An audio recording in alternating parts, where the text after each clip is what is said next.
Buonasera e ben ritrovati con l'informazione flash di New Sicilia, i principali titoli del pomeriggio. In apertura la visita del Ministro per le politiche del mare Nello Musumeci al Nauta, il salone nautico del Mediterraneo allestito a Mister Bianco nel catanese.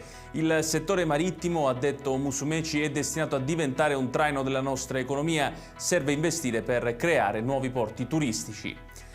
L'acqua delle recenti piogge resterà all'interno della diga Trinità di Castelvetrano. Da ieri infatti è stata disposta la chiusura dello scarico di fondo, una scelta necessaria, sottolinea il Presidente della Regione Renato Schifani, per tutelare gli agricoltori della zona, assicurandone la sicurezza attraverso un costante monitoraggio.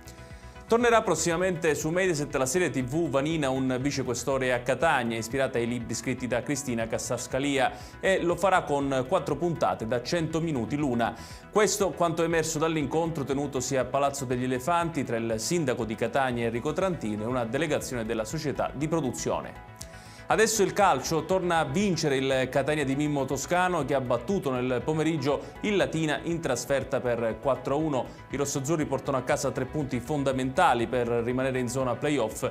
Male invece le altre due siciliane con Messina e Trapani, battute 1-0 rispettivamente da Avellino e Monopoli.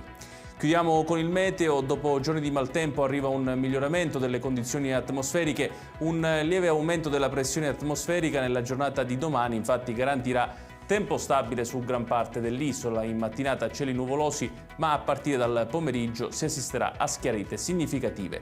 Ed è tutto per questa edizione. Tutti i dettagli su queste notizie li trovate come sempre sul nostro sito www.newsicilia.it. Grazie per averci seguito e buon proseguimento di serata.